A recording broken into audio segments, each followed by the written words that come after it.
Hello everyone, welcome back to IGNOU exams. आज मैं आपको इग्नू के कोर्स BSOE 146 करवाऊंगी। ये इस वीडियो का सेकंड पार्ट है। इस कोर्स का ये सेकंड पार्ट है। इससे पहले वाले पार्ट में मैंने आपको मैरिज टाइप्स और रूल्स क्या थे, मैरिज के कितने टाइप्स होते हैं, रूल्स क्या क्या है मैरिज के लिए, प्लस जो रेजिडेंस बेसिस पे रूल आफ्टर मैरिज, जो कपल एक प्लेस से दूसरे प्लेस पे जाते हैं तो तब क्या रूल्स होते हैं, तो ये सब मैं आपको करवा चुकी हूँ। आज हमारा जो नेक्स्ट टॉपिक है वो है फैमिली के बारे में। आज हम पढ़ेंगे जिसमें मैं आपको कैरेक्टरिस्टिक्स प्लस फंक्शंस बताऊंगी फैमिली के, और टाइप्स ऑफ फैमिली भी पढ़ेंगे। तो पहले तो चीज़, जो फैमिली वर्ड है ना, ये फैमिली टर्म जो है ये एक लैटिन वर्ड फैमिलिया से आई है, जिसका मतलब क्या होता है, हाउस होल्ड।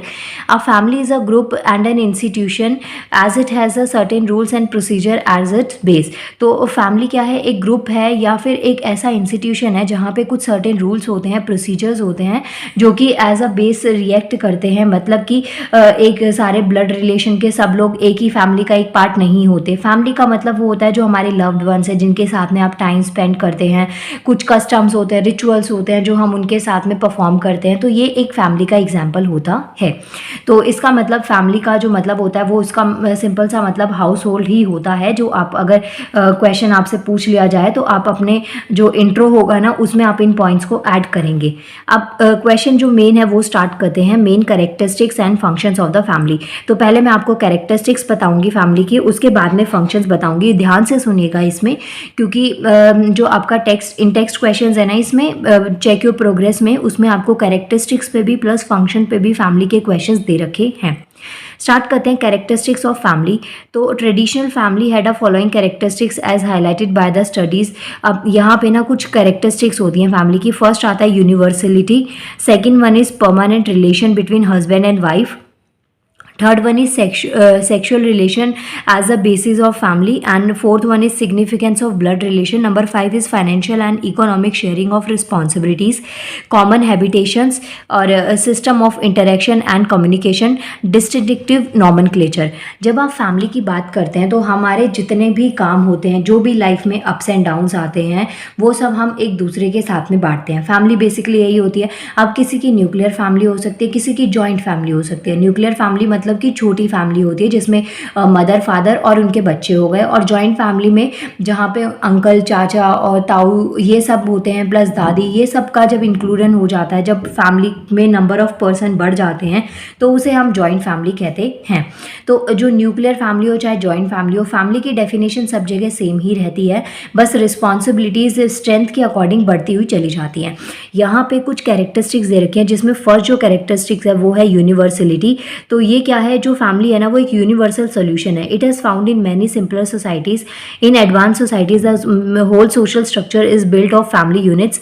अब it is found in all society that all the stages of social development exist far below the human level among मेड्रेड species of animals. Every human being is a member of some family. अब जो भी, चाहे आप animals की बात करें चाहे ह्यूमंस की बात करें, सब ना एक फैमिली का ग्रुप होते हैं, एक पर्टिकुलर ग्रुप होते हैं, जहाँ पे जितने भी जो यूनिवर्सल इंस्टीट्यूशन होता है, यूनिवर्सल इंस्टीट्यूशन का मतलब होता है चाहे किसी भी टाइप का लिविंग ऑर्गेनिज्म हो, उन सब की एक फैमिली होती है। इवन बहुत सारे जो ऑब्जेक्टिव थिंग्स होते हैं, नॉन थिंग्स होते हैं, उनको भी हम एक फैमिली में डिवाइड करते हैं। जहाँ पे जितने भी वुड का मटेरियल उसको आपने एक फैमिली में डिवाइड कर दिया, जितना प्लास्टिक का मटेरियल सेम चीज़ है वो एक फैमिली से बिलोंग कर दिया। तो ये चीज़ें आपको सब तरीके से देखने को मिलती हैं, लेकिन यूजुअली जब फैमिली की बात करते हैं तो वो लिविंग ऑर्गेनिजम्स में ज़्यादा देखने को मिलती है। अब इसमें नेक्स्ट आता है आपके पास में permanent relation between husband and wife. जो हस्बैंड और वाइफ है ना, उनके बीच में क्या है, परमानेंट रिलेशन है। अब यहाँ से क्या होता है, जब उनके जो रिलेशन होता है या जो हस्बैंड वाइफ होते हैं उनसे उनके बेबीज आते हैं, जिसके बाद में फैमिली जो होती है वो आगे स्ट्रेच होती है, एक्सटेंड होती है। Thus a permanent relation of some kind establish between man and women is a main characteristic of the traditional family.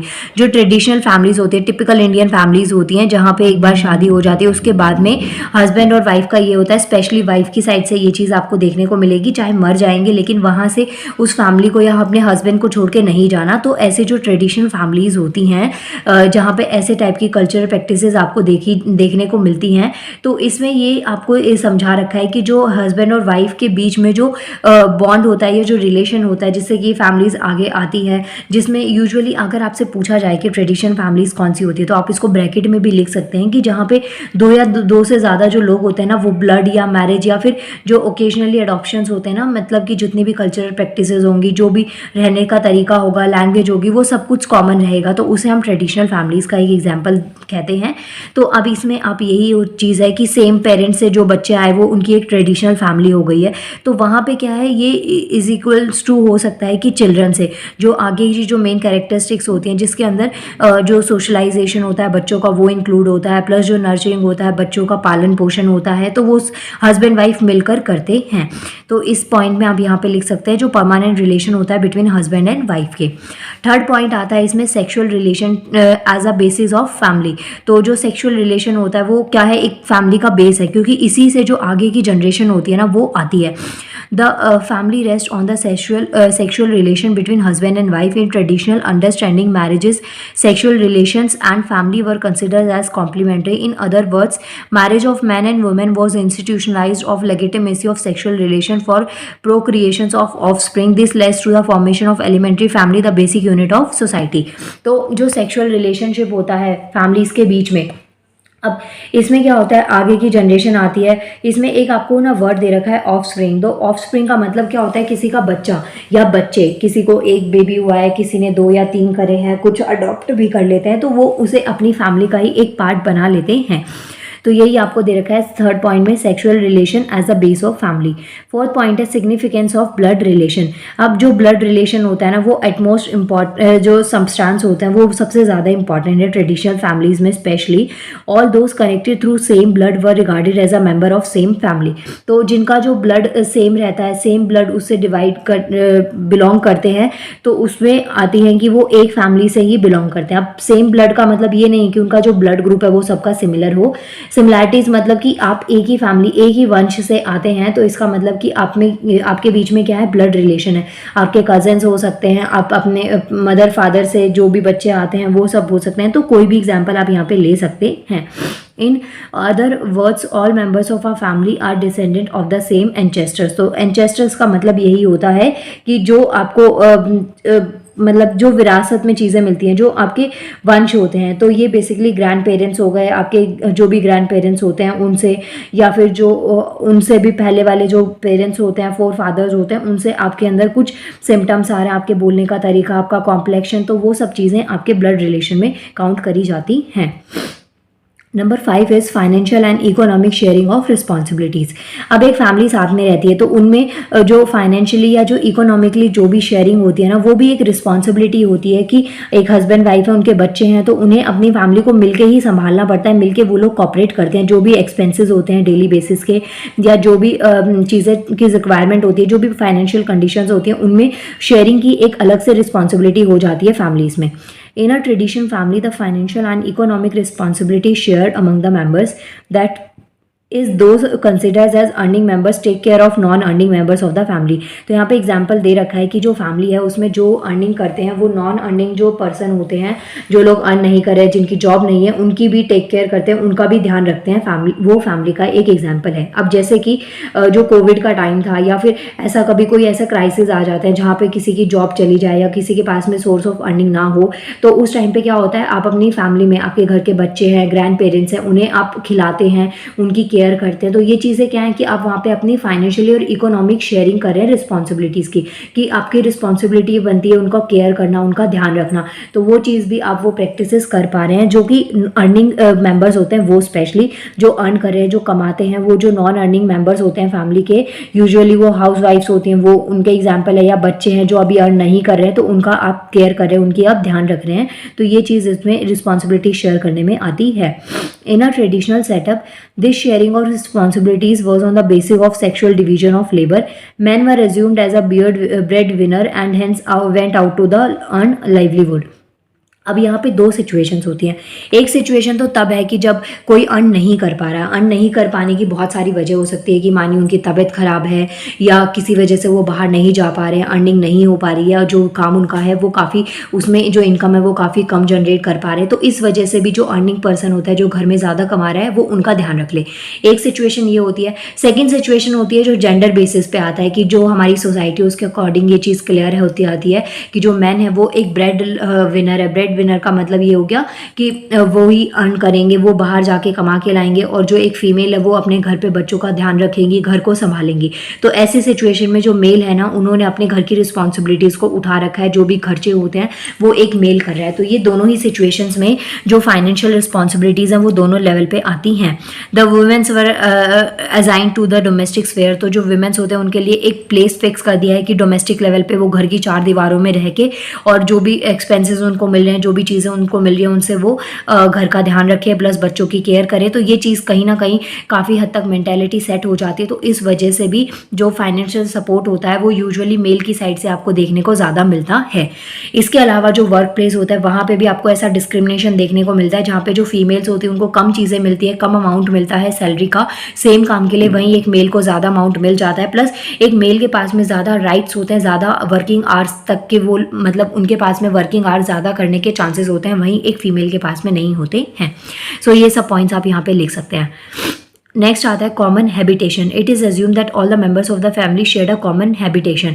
तो मीन्स कि वो लोग क्या कहते हैं, साथ में रहते हैं, stay together in one residence, एक ही घर में सब लोग साथ में मिलके रहते हैं। तो वो भी एक फैमिली का एग्जाम्पल है कि जहाँ पे आपकी पूरी फैमिली एक ही घर में, एक ही छत के नीचे आप सब लोग साथ में मिलके रह रहे हैं। तो वो भी एक तरीके का फैमिली का एग्जाम्पल है, कैरेक्टरिस्टिक्स में आता है फैमिली की। The common habitation help members in sharing economic responsibility. जब आप एक ही घर में सब लोग मिलके रहते हैं तो जो भी इकोनॉमिक रिस्पॉन्सिबिलिटीज़ होती हैं, कोई भी प्रॉब्लम आ जाती है पैसों को लेके या हेल्थ को लेके, तो सब लोग मिलके उस प्रॉब्लम से ओवरकम कर पाते हैं। और ये तभी पॉसिबल है जब आप एक साथ रह पाते हैं। तो फैमिली होना बहुत एक अच्छा और प्लस पॉइंट होता है। नेक्स्ट आता है system of interaction and communication. The family is compose to a person who interact and communicate with each other in their social role such as husband and wife, mother and father, son and daughter. तो family में ना एक interaction होता है, communication होता है। यहाँ पे कुछ रोल्स आपको दे रखे हैं, हस्बैंड वाइफ में बातचीत होना, मदर फादर में बातचीत होना, सन डॉटर हो गया। तो इस तरीके के कुछ सोशल रोल्स दे रखे हैं जो कि आपकी हर एक की अलग अलग रिस्पॉन्सिबिलिटीज़ को डिफाइन करते हैं। तो ये एक सिस्टम ऑफ इंटरेक्शन और कम्युनिकेशन हो सकता है। जैसे कि एक फैमिली में हस्बैंड का अलग रोल होता है, वाइफ का एक अलग रोल होता है, बच्चों का अपना एक अलग रोल प्ले करते हैं। तो सबका एक पर्टिकुलर रोल डिफाइन किया जाता है।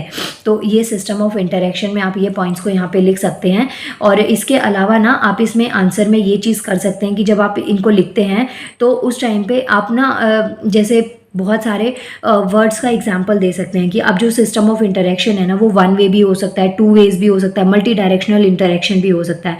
इसका मतलब ये है कि आप एज अ फैमिली मेम्बर अपनी फैमिली में सबसे बात कर रहे हैं या कुछ लोगों से सेलेक्टिव कर रहे हैं, या जितना आपने बोला उतना ही आपको आंसर मिल रहा है, या कम्युनिकेशन काफ़ी अच्छा होता है, किसी भी पर्टिकुलर पॉइंट पे कोई प्रॉब्लम है, बात है, उसके ऊपर डिस्कशन होना। तो ये सब एग्जाम्पल आप इसमें सिस्टम ऑफ इंटरेक्शन और कम्युनिकेशन में लिख सकते हैं।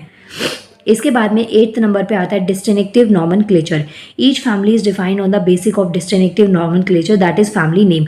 अब हर किसी की फैमिली का ना अपना एक नाम होता है, अपना एक रिलीजन होता है, अपना एक कास्ट होता है, सरनेम होता है। It was common practice to take the name of the eldest make members as the family name, though this practice is very from society to society. The most common was one of the found in patriarchal family. अब जो भी families होती है ना उनमें जो उनके distinctive नॉमेनक्लेचर्स होते हैं, जो उनके फादर्स है, ग्रैंड पेरेंट्स है, उनसे नाम को आगे बढ़ाया जाता है।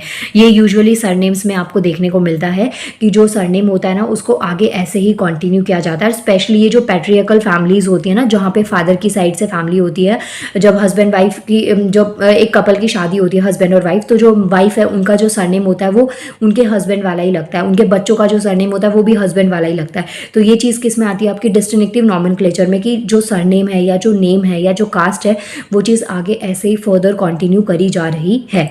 सो ये कुछ कैरेक्टरिस्टिक्स थी आपकी फैमिली में।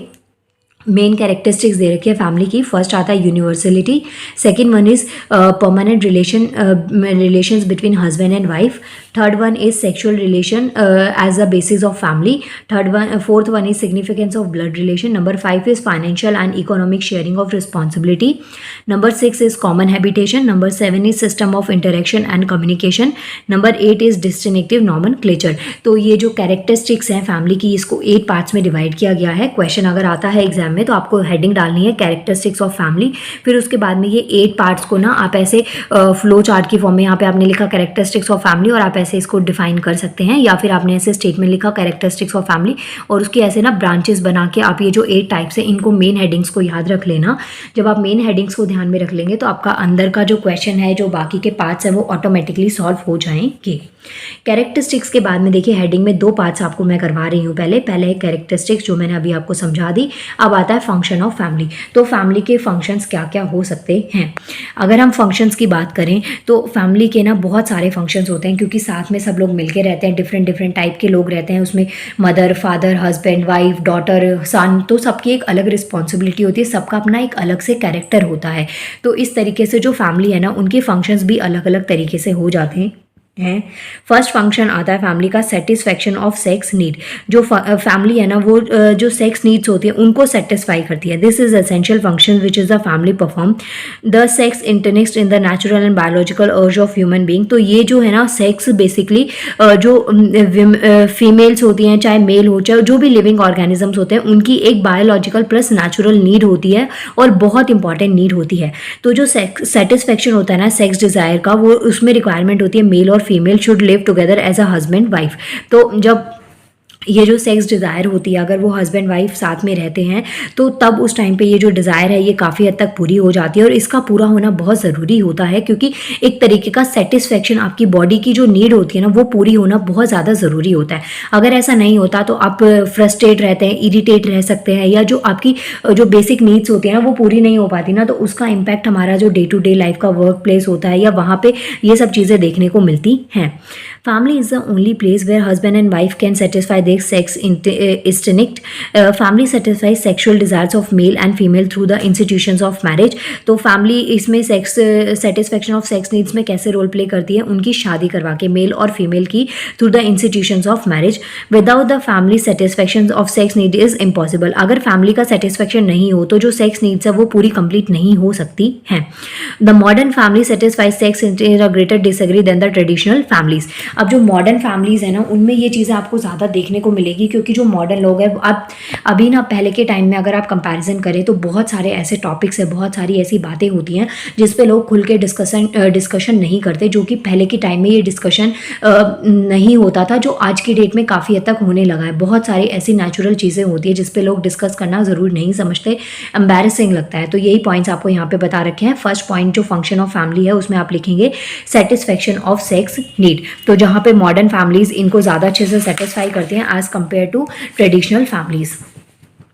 सेकेंड फंक्शन आता है आपके पास में रिप्रोडक्शन। रिप्रोडक्शन बहुत ज़्यादा ज़रूरी होता है आगे की जनरेशन को बढ़ाने के लिए, और जो स्पेशली जो सोसाइटी में जो नेम वगैरह होता है, जो मैंने आपको कैरेक्टरिस्टिक्स बताई ना, डिस्टिंक्टिव नॉमेनक्लेचर, जिसमें जो फैमिली है उसका नाम आगे बढ़ाया जाता है, तो उसके लिए भी रिप्रोडक्शन काफ़ी मेजर रोल प्ले करता है। The task of race perpetuation has always been an important function of the family. An ongoing society must replace its member. It primarily relies on the biological reproduction of its own member. The family is an institution for excellence of the reproduction on the rearing of children. It secures a legitimate and responsible basis for the procreation. अब देखिए इसको point है वो ना basic चीज़ों से समझाती हूँ मैं आपको।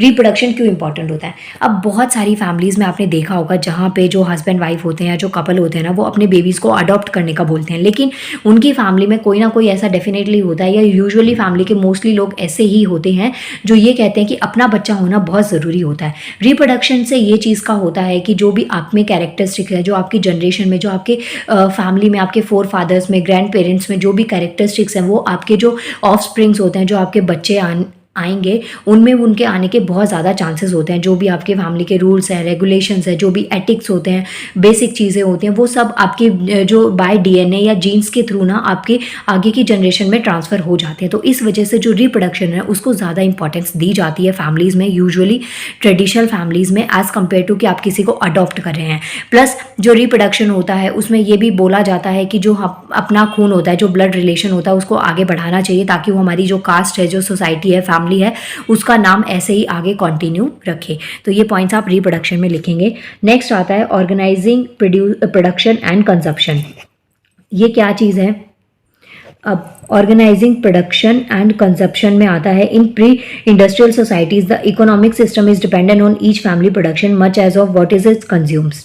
The family has been traditional means for securing the members with their consumption needs. अब ये चीज़ ना सिर्फ फैमिलीज़ में आपको देखने को मिलता है, जैसे कि जो आपके फादर हैं वो आज की डेट में मेहनत कर रहे हैं, उनकी लाइफ तो उन्होंने जी ली होती है, लेकिन वो अपने बच्चों के लिए मेहनत करते हैं कि कल को उनके बच्चों को किसी तरीके की कोई प्रॉब्लम ना आए, फाइनेंशियली, इकोनॉमिकली, किसी भी तरीके की। तो आपकी जो FD बनवाते हैं या अकाउंट खुलवाते हैं जिसमें वो आपके नाम से सेविंग्स करते हैं, तो वो चीज़ें क्या होती है, वो फैमिली में ही आपको देखने को मिलता है। तो जो ऑर्गेनाइजिंग प्रोडक्शन होता है या कंजप्शन होता है ना, वो फैमिलीज़ में आपको यूजुअली देखने को मिलता है कि अपनी आगे वाली जनरेशन के लिए उन चीज़ों को स्टोर करना ताकि उनको किसी भी तरीके की कोई प्रॉब्लम आपको देखने को ना मिले। इसके बाद में नेक्स्ट आता है socialization of children. The family is responsible not only for reproducing family but also for insuring that children are encourage the accept of life style it favors to master the skill it values and perform the work required। अब जो families होती है ना, उनमें सिर्फ ऐसा नहीं है कि बच्चा पैदा करना ही या रिप्रोडक्शन को ही ज़्यादा इंपॉर्टेंस दी जाती है। फैमिलीज़ का मेक श्योर ये भी रहता है कि जो उनकी फैमिली में आज तक सिचुएशन चलती आ रही है, बच्चा उसको आगे उसमें चेंजेस लेकर आए, या अगर उनका कोई काम चल रहा है, किसी का कोई बिजनेस है, तो उनको ये चीज़ का रहता है कि जो उनकी जो आगे की जनरेशन आ रही है वो उस चीज़ को कंटिन्यू करके आगे काफ़ी हद तक बढ़ाए। तो ये चीज़ें आती है सोशलाइजेशन ऑफ चिल्ड्रन की, उनको जो उनकी रिस्पॉन्सिबिलिटीज़ है, जो उनका काम है, वो बच्चे को समझाया जाए। प्लस जो फैमिलीज़ होती हैं वो इस चीज़ के लिए एनकरेज करे बच्चों को कि जो भी उनकी रिस्पॉन्सिबिलिटीज़ होती हैं, जैसे कि आपके जो फादर मदर होते हैं, आपके पेरेंट्स होते हैं, वो आपके ग्रैंड पेरेंट्स का ध्यान रखते हैं, अपनी दादी दादा नानी इन सब का। और फिर सेम चीज़ जो आपके पेरेंट्स हैं वो आपसे भी एक्सेप्ट करते हैं कि फ्यूचर में आप लोग भी उनकी ऐसे ही केयर करें जैसे वो अपने ग्रैंड पेरेंट्स की या अपने पेरेंट्स की केयर और रिस्पेक्ट करें, उनकर के डिसीजंस में आप उनकी इंपॉर्टेंस समझें। तो ये चीज़ें आपको सोशलाइजेशन ऑफ चिल्ड्रन में पॉइंट्स में लिखना है। नेक्स्ट आता है property transformation. The family acts as an agency of for holding transmissions of property. तो प्रॉपर्टी ट्रांसमिशंस का मतलब ये होता है जो भी लैंड है, ज़मीन है, गुड्स है, मनी है, तो वो या पूरी जो वेल्थ संपत्ति होती है वो पेरेंट्स अपने बच्चों को दे जाते हैं। तो ये फैमिली की एक इंपॉर्टेंस होती है कि अगर किसी की फैमिली होती है तो वो अपना जो भी सेविंग्स होती है, अर्निंग्स होती है, उनको आगे वो अपनी फैमिलीज़ में कंटिन्यू करते हैं, उनको आगे आगे देते हुए चले जाते हैं। और जिनकी फैमिलीज़ नहीं होती, सिंगल होते हैं और फिर भी बहुत ज़्यादा अर्निंग करते हैं, तो वो लोग यूजुअली एनजीओज वगैरह में ये आपको देखने को मिलता है कि वो अपनी प्रॉपर्टी को वहाँ पे दे दें। लेकिन जहाँ पे फैमिलीज होती हैं, स्पेशली जॉइंट फैमिलीज, तो वहाँ पे ये चीज़ कहीं पे भी आपको देखने को नहीं मिलेगी कि उनकी जो वेल्थ है या जो संपत्ति है उसको वो कहीं और दे देते हैं। और ये आपने अपने पेरेंट्स से भी सुना होगा बोलते हुए कि हम आप लोगों के लिए ही कमाते हैं। तो ये चीज़ें आती है प्रॉपर्टी ट्रांसफॉर्मेशन में कि जो भी आपकी ज़मीन है, जो भी आपका काम चल रहा है या पैसा है, जो भी आपके पास में संपत्ति है, चाहे ज्वेलरी है, ऑर्नामेंट्स है, कोई भी चीज़ है, तो वो आप अपने जो आगे की जनरेशन है उनको आप हैंड ओवर कर देते हैं। और स्पेशली बहुत सारी ऐसी रिस्पॉन्सिबिलिटीज़ भी होती हैं जो आपके पेरेंट्स आपको हैंड ओवर कर देते हैं कि एक पर्टिकुलर एज के बाद में कि अब ये चीज़ आपको आगे संभालनी है। ये वन जनरेशन से अनदर जनरेशन में ये चीज़ ट्रांसमिट होता चला जाता है। इसके बाद में नेक्स्ट आता है granting of social status. Granting of social status में क्या आता है? The birth of an individual in a family assign him और as a social status. This is the first instance individual defines themselves in a relation to the family they belong. The sense of belonging plays an important role in the terms of assuming various roles within the family. Most of the prescribed status of person are directly related to the family to which he belongs। For example as हो गया, ethnicity, अब जो भी आपकी as है, ethnicity है, जिस तरीके का कल्चर आप परफॉर्म करेंगे, रिलीजन कौन सा धर्म होगा आपका, जो नेशनलिटी है, कहाँ के हैं, इंडियन है, अमेरिकन है, जहाँ से भी आप बिलोंग करते हैं, आपका सोशल क्लास क्या है, और इसके अलावा जो भी चीज़ें आपको अपनी फैमिली से मिलती है, तो ये बाय बर्थ ही आपका डिसाइड हो जाता है आप इस रिलीजन से बिलोंग करते हैं, ये आपकी नेशनलिटी है। तो ये चीज़ भी क्या होता है, एक सोशल स्टेटस आपको अपनी फैमिली से ही देखने को मिलता है। सो ये कुछ पॉइंट्स आपके फंक्शंस ऑफ फैमिलीज़ में आते हैं। आप इन पॉइंट्स से अपने आंसर को कंप्लीट करते हैं। फंक्शन ऑफ फैमिलीज़ में फर्स्ट में लिखेंगे satisfaction of sex need, second reproduction हो गया, third one is organizing production and consumption हो गया, fourth one is socialization of childrens हो गया, fifth one is property transformation हो गया, six is granting of social status. तो ये पॉइंट्स आप इस आंसर में लिख सकते हैं। इसके बाद में नेक्स्ट फंक्शन ऑफ फैमिली के बाद में हमारे पास नेक्स्ट हेडिंग आती है टाइप्स ऑफ फैमिली।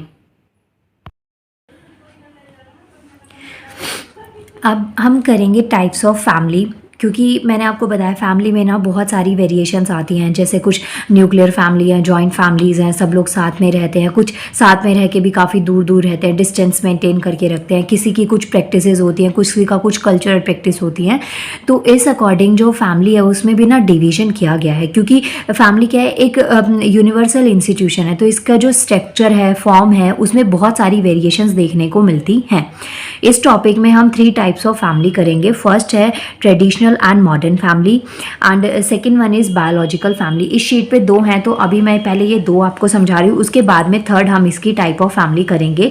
लेकिन पहला जो स्टार्टिंग है वो है ट्रेडिशनल और modern family. So my dear viewers, traditional और मॉडर्न फैमिली ये थोड़ा बहुत मैं इसको एक्सप्लेन कर चुकी हूँ जब मैं आपको टॉपिक्स अभी तक पढ़ाते आ रही हूँ। उस अकॉर्डिंग मैंने आपको ट्रेडिशनल और मॉडर्न फैमिली थोड़ा बहुत समझा दिया था, अभी उसको पूरा डिटेल में डेप्थ में हम समझ लेंगे।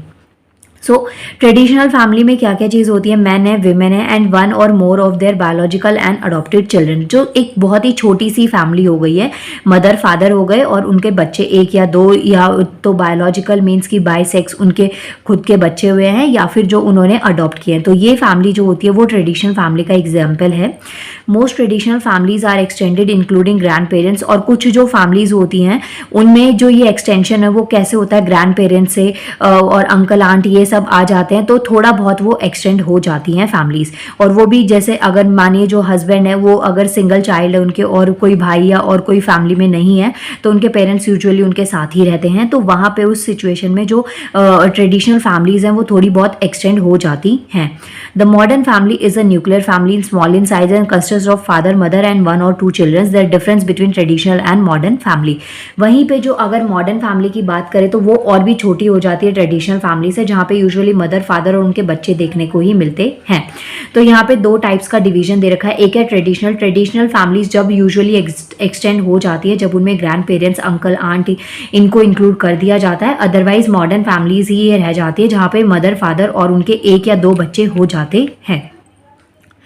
First difference in the structure of family, the typical size of traditional family has more than 2 generations living together।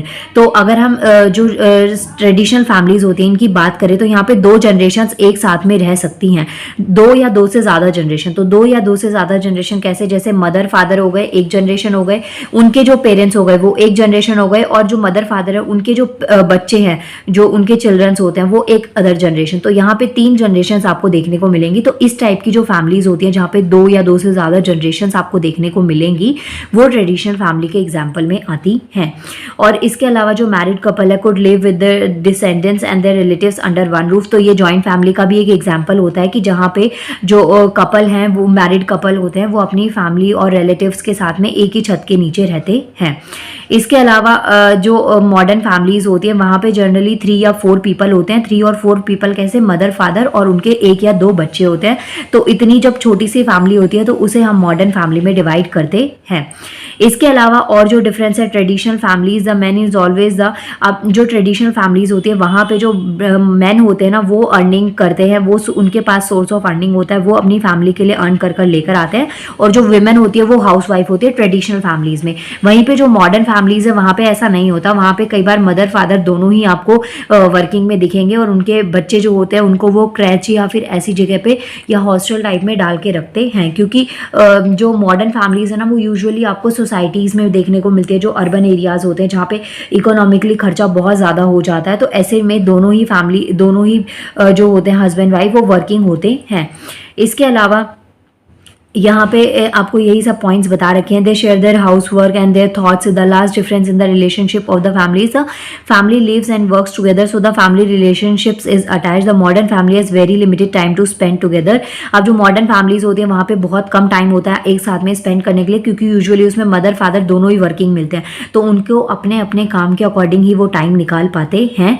और जहाँ पे ट्रेडिशनल फैमिलीज होती है वहाँ पे बाकी की फैमिली ऑलमोस्ट साथ में रहती है, बस जो मैन होते हैं उस फैमिली के वो अर्निंग में बिजी होते हैं या वो काम ज़्यादा करते हैं। तो ये कुछ आपको पॉइंट्स दे रखे थे जिसमें आप ट्रेडिशनल और मॉडर्न फैमिली में डिवाइड कर सकते हैं। 3 टाइप्स ऑफ फैमिलीज में फर्स्ट जो टाइप ऑफ फैमिली आता है वो है ट्रेडिशनल और मॉडर्न फैमिली। तो इसमें दोनों में आपका कंपैरिजन आ सकता है, डिफरेंस आ सकता है, या फिर आपसे क्वेश्चन ऐसे भी डायरेक्ट शॉर्ट नोट में पूछा जा सकता है कि आपको टाइप्स ऑफ फैमिलीज में कौन कौन से टाइप्स होते हैं या व्हाट इज़ फैमिली, और उसके टाइप्स लिखने हैं, प्लस उनमें से वन ऑफ देम को आपको इलैबोरेट करना है या डिटेल एक्सप्लेनेशन देनी है। तो आपको जो 3 टाइप्स ऑफ फैमिलीज मैं करवाऊंगी उसमें से कोई भी एक टाइप आप रैंडमली पिक करके उसको डिटेल में एक्सप्लेन कर सकते हैं, जिसमें आपके पास में काफ़ी हद तक जो स्टैटिक पोर्शन है वो कंप्लीट आपके पास में मिल जाए। नेक्स्ट आता है हमारे पास बायोलॉजिकल फैमिली, जिसमें यूजुअली ब्लड रिलेशन की बात करते हैं। तो बायोलॉजिकल फैमिली है उसको 3 कैटेगरीज में डाला गया है, न्यूक्लियर, जॉइंट और एक्सटेंडेड। बायोलॉजिकल फैमिली की जब हम बात करते हैं तो न्यूक्लियर, जॉइंट और एक्सटेंडेड तो है ही है, लेकिन इसको 2 मेन कैटेगरीज में डिवाइड किया जाता है। एक बायोलॉजिकल का मतलब होता है कि बाय ब्लड, बाय बर्थ ही आप एक फैमिली से बिलोंग करते आ रहे हैं और वो चीज़ आगे कॉन्टिन्यूशन में चल रही है। और जो सेकेंड पॉइंट आता है वो आता है कि जिसमें आप अपना लाइक आफ्टर मैरिज जब आप 2 फैमिलीज एक में होती हैं और उसके बाद में उनका जो रिलेशन है वो आगे कंटिन्यू रहता है। तो ये दोनों ही एग्जाम्पल है बायोलॉजिकल फैमिली के। तो इसको 2 पार्ट्स में डिवाइड किया गया है, एक होता है कंसेंजेन्युइन और एक एफाइन। तो कंसेंजेन्युइन का मतलब ये होता है कि जब आप ब्लड से रिलेट करते हैं, जो आपके रिलेटिव्स होते हैं या जो भी आपकी फैमिली के मेंबर्स होते हैं वो बाय ब्लड ही आप लोग आपस में रिलेट करते हो। और सेकेंड होता है एफाइन। तो एफाइन का मतलब हो गया जब आप आफ्टर मैरिज किसी और फैमिली से कनेक्ट होते हैं तो वो भी आपकी अपनी फैमिली में ही काउंट करी जाती है। सो ये 2 एग्जाम्पल आप बायोलॉजिकल फैमिली में देंगे। यहाँ पे इसको काफी डेप्थ में समझा रखा है। जो बायोलॉजिकल फैमिली है ये यूजुअली इसकी जो थ्योरी है ना वो इसमें डेफिनेशन में चेंजेस 21st सेंचुरी में देखने को ज़्यादातर मिले थे। अब यहाँ पे आपको 2 पार्ट्स में इसको आंसर को डिवाइड किया गया है। फर्स्ट दे रखा है consanguine family and second one conjugal family. तो इसका प्रोनाउंसिएशन एक बार चेक कर लीजिएगा, स्पेलिंग बिल्कुल करेक्ट है यहाँ पे। तो ये जो फैमिली होती है ना इसका मतलब होता है जो पेरेंट चाइल्ड के जो रिलेशनशिप्स होते हैं ना वो चीज़ आगे कंटिन्यू रहती है। आपके मदर फादर से आप आए तो वो ऐसी फैमिली है जिसमें आप ब्लड से कनेक्ट हो जाते हैं। और ये जो फैमिली होता है ये ऐसा डिसेंट ग्रुप होता है जहाँ पे male line which is firmly vested with authorities, जहाँ पे जो मेल होते हैं उसके पास में ज्यादा अथॉरिटी होती है। जैसे आपके जो फादर है उनके पास में आपकी मदर के कंपैरिजन में ज्यादा राइट्स, आपको 99% केसेस में उनके पास आपको ज्यादा राइट्स देखने को मिलेंगे। उनके पास अथॉरिटी होती है, डिसीजन मेकिंग पावर उनके पास ज्यादा होती है, जो कि कंसेंजेन्युइन फैमिली होती है वहां की मैं बात कर रही हूँ। इसके अलावा ये जो फैमिलीज होती है इसमें जो nucleus of blood relative surrounding by the fringes of wife and other who are incidentally to maintain the families unite, such families can become very large. Then Nair family is a typical example या Nayyar family. देखिए यहाँ पे क्या है, ये जो families होती है ना जो ब्लड से रिलेट करती है ये काफ़ी बड़ी फैमिलीज यूजुअली बन जाती हैं। जैसे कि आपके फादर मदर है, आपके फादर के भाई हैं, उनसे और फैमिलीज बन रही हैं, तो वो सब लोग आपस में क्या करते हैं, रिलेट करते हुए काफ़ी बड़ी सी फैमिली बन जाती है। तो ज़रूरी नहीं है कि इसमें न्यूक्लियर फैमिली हो, इसमें जॉइंट फैमिलीज का भी आप एग्जाम्पल दे सकते हैं। वहीं पे जो कंजुगल फैमिली आती है is a nucleus of the husband, the wife and there offspring. दो कॉन्जुगल फैमिली क्या होता है, जो कि आफ्टर मैरिज आप किसी के साथ रिलेशन में, आपकी शादी हुई, हस्बैंड वाइफ है, अब उनके बच्चे हो गए, तो ये चीज जो होती है वो कॉन्जुगल फैमिली में आती है। इस तरीके की फैमिलीज बायोलॉजिकल फैमिलीज में ही दोनों आती हैं, who are surrounded by the fringes of relatives only incidentally to the functioning of the family as a unit. तो यहाँ पे ऐसी फैमिलीज जो कॉन्जुगल फैमिलीज होती है, यहाँ पे रिलेटिव्स यूजुअली जो कोई ओकेजन है, कोई फंक्शन है तभी मिलते हैं, अदरवाइज जो फैमिली है वो बहुत ही लिमिटेड रहती है और बहुत ही कम लोग रहते हैं। तो मॉडर्न फैमिली का ही एक सब टाइप है ये कॉन्जुगल फैमिली। तो ये पॉइंट्स आप यहाँ पे लिख सकते हैं। इसके अलावा जो कंसेंजुएंट फैमिली होती है which is typically of an agriculture society is large, stable, secure और सेल्फ सफिशिएंट होती है। जो ये ऊपर वाली फैमिली है ना, ये क्या होती है, काफी सिक्योर होती है। सिक्योर का मतलब ये है कि जितने ज्यादा लोग हैं, ऑब्वियसली सब लोगों, जितनी ज्यादा बड़ी फैमिली होती है उसमें आपकी जो सिक्योरिटी है ना वो उतनी ज्यादा बढ़ जाती है। अगर आपकी अर्निंग किसी वजह से कम हो रही है तो बाकी लोगों की वजह से वो मैनेज हो जाता है। किसी को कोई दिक्कत आ जाती है, फैमिली में किसी को इलनेस है, कोई फिजिकली कोई प्रॉब्लम आ जाती है, तो बहुत सारे लोग उनको संभालने के लिए हो जाते हैं। तो उस टाइम पे काफ़ी हद तक दिक्कतें जो है ना वो कम फेस करनी पड़ती है। तो एक स्टेबल और सिक्योर तरीके की आपको सिक्योरिटी मिलती है, वो भी कौन सी फैमिली में, इस वाली फैमिली में, जो कि कंसेंगुइनिट फैमिली होती है, जो कि बाय ब्लड आपकी फैमिली से आप रिलेट करते हैं। इसके अलावा जो कॉन्जुगल फैमिली होती है, ये एक टिपिकल मॉडर्न सोसाइटी होती है, जो कि स्मॉल होती है, ट्रांजिएंट होती है और आइसोलेटेड होती है, कंजर्वेटिव होती है। एक लिमिटेड प्लेस होता है, एक लिमिटेड एरिया होता है, जहां तक जैसे मदर फादर है उनके थॉट्स से ही बच्चों के थॉट्स भी आपको यूजुअली मिलते हुए दिखेंगे। तो इससे क्या है कि ज़्यादा वेरिएशंस नहीं आती, ज़्यादा कॉन्फ्लिक्ट होने के चांसेस नहीं पड़ते और रिलेटिवली ये इनसिक्योर होती है। जहाँ पे फादर मदर और बच्चे हैं, तो बच्चे मानिए छोटे हैं, तो फादर मदर अर्निंग करने वाले हैं, उनमें से अगर दोनों में से किसी को कुछ हो जाता है तो फैमिली पे काफ़ी इनसिक्योरिटीज आने को देखने को मिलती हैं। तो ये दो टाइप्स ऑफ फैमिलीज हैं आपकी बायोलॉजिकल फैमिली में। इसके अलावा कुछ और आपको कॉमन मेथड्स दे रखे हैं फैमिली को जब आप आइडेंटिफाई करते हैं, जो कॉम्पोजिशन, इसके डिफरेंट टाइप्स के कॉम्पोजिशन और आपको दे रखे हैं, जो इसकी सब कैटेगरीज आती हैं। ब्रॉड कैटेगरी की बात नहीं करी हूँ, सब कैटेगरीज की बात करी हूँ। तो इसमें एक और डिवाइड करा गया है न्यूक्लियर फैमिली का, और ये इसके बाद में आता है एक्सटेंडेड फैमिली और जॉइंट फैमिली। तो ये मैंने आपको यहीं पे समझाया। बायोलॉजिकल फैमिलीज में इसकी सब कैटेगरीज है न्यूक्लियर, जॉइंट और एक्सटेंडेड। अब हम ये पढ़ेंगे न्यूक्लियर फैमिली क्या होती है, जॉइंट फैमिली क्या होती है और एक्सटेंडेड फैमिली क्या होती है। सो न्यूक्लियर फैमिली क्या होती है, जिसमें हस्बैंड वाइफ और उनके अनमैरिड बच्चे हो जाते हैं, वो न्यूक्लियर फैमिली है। इनका साइज बहुत छोटा होता है और ये इनमें किसी तरीके का जो एल्डर कंट्रोल होता है, जैसे आपके दादा दादी है, जो एजेड पर्सन है, उनका जो कंट्रोल है इन फैमिलीज पे नहीं होता है, यूजुअली देखने को नहीं मिलता है। तो ये काफ़ी इंडिपेंडेंट और काफ़ी ज़्यादा मतलब कि खुश रहने वाली फैमिलीज में देखने को मिलता है कि इनके पास कोई रिस्ट्रिक्शंस नहीं होती। इंसान दुखी कब होता है, जब उसके पास में कोई रिस्ट्रिक्शन होती है, तो ऐसा उनके पास ज़्यादातर आपको देखने को नहीं मिलता। तो इस तरीके की फैमिलीज जो होती हैं वो न्यूक्लियर फैमिली का एक एग्जाम्पल होता है। अब यहाँ पे कुछ आपको जो न्यूक्लियर फैमिली के कुछ और कैटेगरीज दे रखी है कि जो न्यूक्लियर फैमिलीज है उसमें किस तरीके से आप डिवीजन करते हैं। न्यूक्लियर फैमिली होती है refers to a couple with और विदाउट चिल्ड्रन। तो न्यूक्लियर फैमिली का मतलब क्या है, एक कपल है, हस्बैंड वाइफ है, अब उनके बच्चे हों चाहे ना हो, लेकिन वो न्यूक्लियर फैमिली का एक एग्जाम्पल होते हैं। Supplementary nuclear family indicates a nuclear family plus one or more unmarried or separated or widowed relatives of the parents other than their unmarried children। अब जो उसके अलावा जो सप्लीमेंट्री न्यूक्लियर फैमिली होती है उसमें हस्बैंड वाइफ हो गए, उनके बच्चे हो गए जो कि अनमैरिड है, उनके अलावा कोई जो विडो रिलेटिव हो गया, कोई जो एक और अलग से पर्सन, एक या दो जने आके उसमें रहने लग गए, तो वो आता है न्यूक्लियर फैमिली। इसके बाद में sub nuclear family is defined as the fragment of former nuclear family.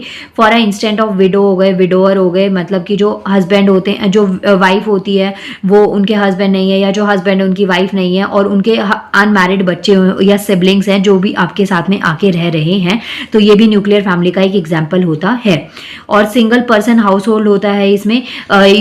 इसमें आपको मोस्टली केसेस में यही देखने को मिलता है, जो उनके फादर होते हैं वही अर्निंग का एक सोर्स होते हैं, वही अर्न कर रहे होते हैं। और नेक्स्ट आता है supplementary sub nuclear family refers to a group of relatives member of family completely nuclear family. तो यहाँ पे जो न्यूक्लियर फैमिली है इसमें आप एग्जाम्पल दे सकते हैं कि मदर फादर और उनके अनमैरिड बच्चे। और अगर सप्लीमेंट्री या सब न्यूक्लियर फैमिली की हम बात करें तो उसमें मदर फादर, उनके अनमैरिड बच्चे, प्लस में कोई डाइवोर्सी है, वो अगर मानिए कोई आपके रिलेटिव में कोई किसी का डाइवोर्स हो गया, सिस्टर है या और कोई रिलेटिव में आता है जो डाइवोर्सी है, या फिर उनके हस्बैंड की डेथ हो गई है, तो उसके साथ में उनके जो अनमैरिड बच्चे हैं या बच्ची है वो रह रहे हैं, तो ये एक न्यूक्लियर फैमिली का एग्जाम्पल है।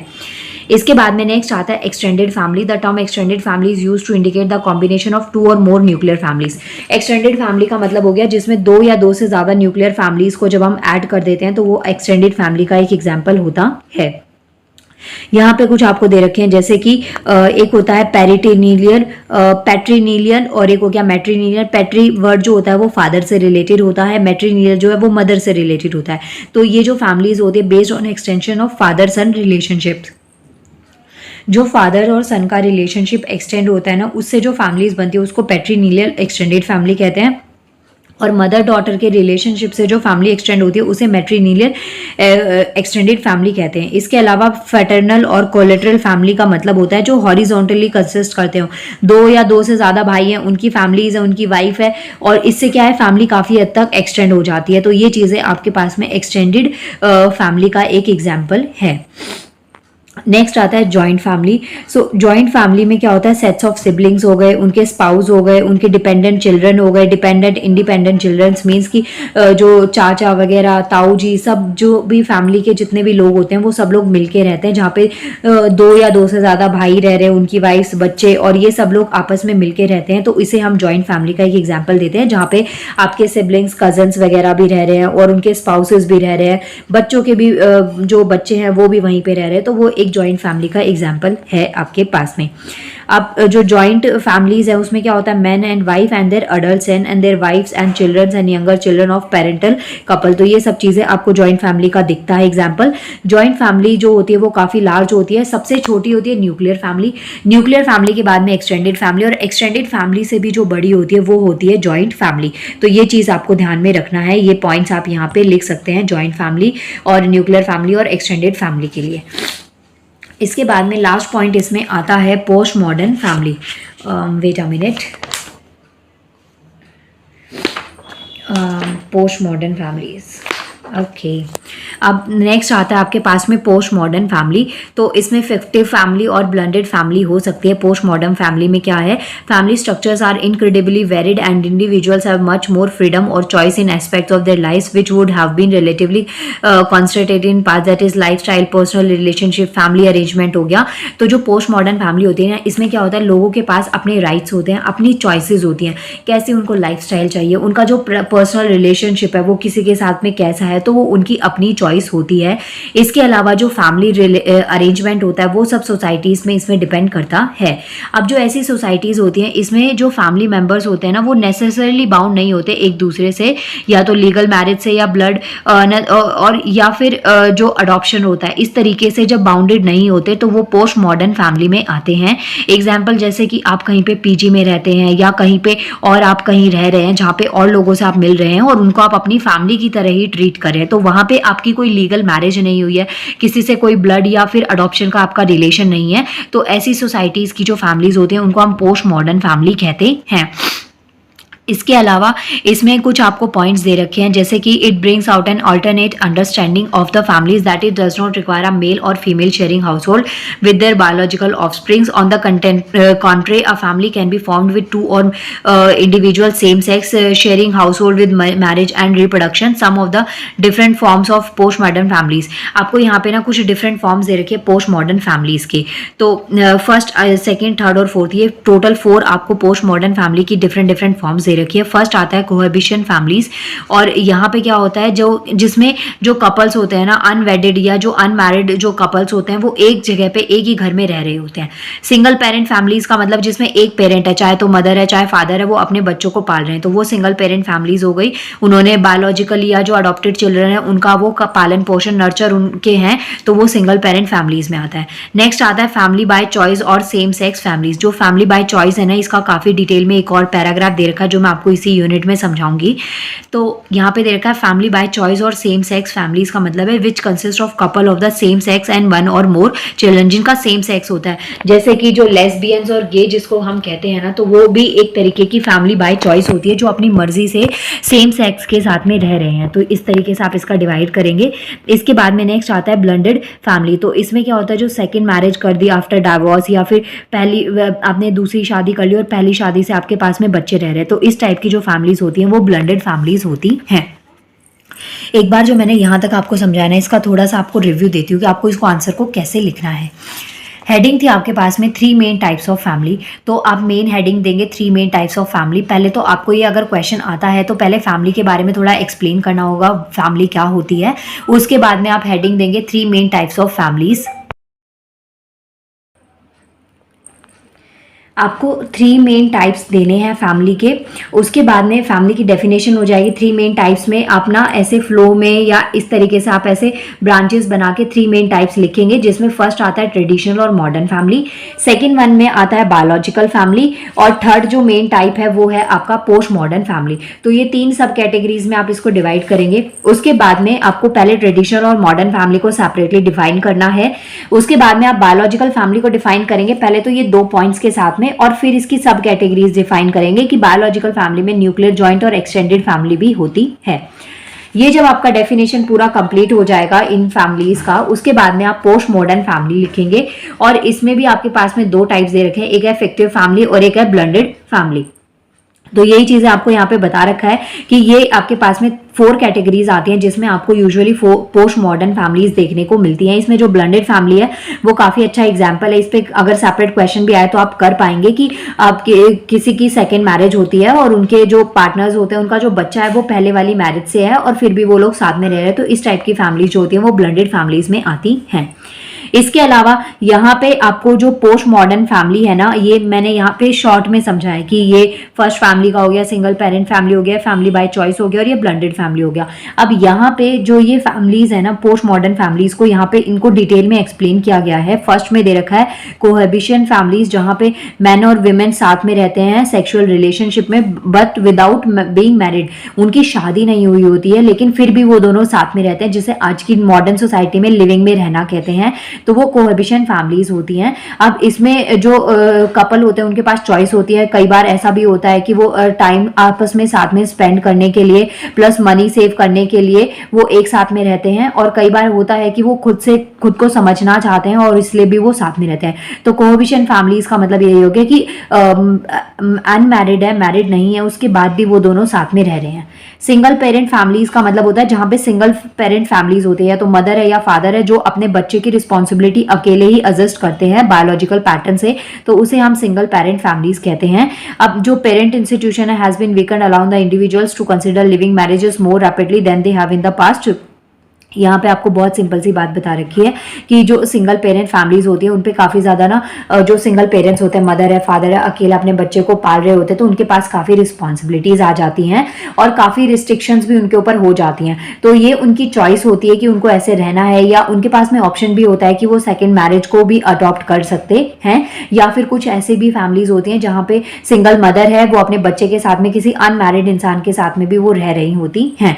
तो ये आपकी सिंगल पेरेंट फैमिलीज में आता है। थर्ड में आता है फैमिली बाय चॉइस। तो ये जो फैमिलीज होते हैं ना, ये अपनी चॉइसेस से बनती हैं, जैसे कि जो भी LGBTQ है, जैसे कि गे हो गया, लेस्बियन हो गया, बायसेक्सुअल, ट्रांसजेंडर, क्वीर। तो ये जो कम्युनिटीज होती है ना, ये फैमिली बाय चॉइस आती है कि जिसमें आप अपनी चॉइस से रह सकते हैं। अगर नॉर्मली देखा जाए तो एक मेल और फीमेल की शादी होती है, उनके बच्चे होते हैं, आगे उनकी लाइफ ऐसे चलती है और वो साथ में रहते हैं। लेकिन कई बार आपने देखा होगा कुछ लेस्बियंस होते हैं। लेस्बियन यूजुअली होता है जो फीमेल होती है उन्हें फीमेल ही पसंद आ जाए, तो वो आपस में साथ में रहना पसंद करते हैं, वो आगे की जो सोसाइटी लाइफ होती है वो साथ में स्पेंड करना चाहते हैं। तो ऐसी जो फैमिलीज होती है ना, वो बाय चॉइस होती हैं, जो अपने सेम सेक्स के साथ में रहना चाहते हैं, वो फैमिली बाय चॉइस में आते हैं।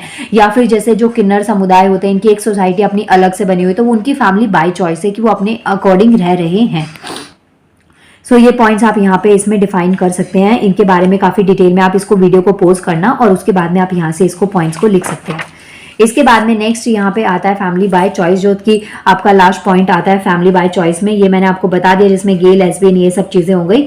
इसके बाद में जो ब्लेंडेड फैमिलीज होती है, इसमें कोई डाइवोर्सी है या फिर विडो है, उनके खुद के बच्चे हैं और उसके बाद में वो शादी करके दोबारा से अपनी लाइफ को सेटल कर रहे हैं। तो इस तरीके की जो फैमिलीज होती हैं वो ब्लेंडेड फैमिली का एक एग्जाम्पल होती हैं। So blended family consists of previously divorced spouse and their new marriages partner, children from previous marriage as well as multiple sets of grandparents और other relations। तो ये आपको देखने को मिलता है blended family में।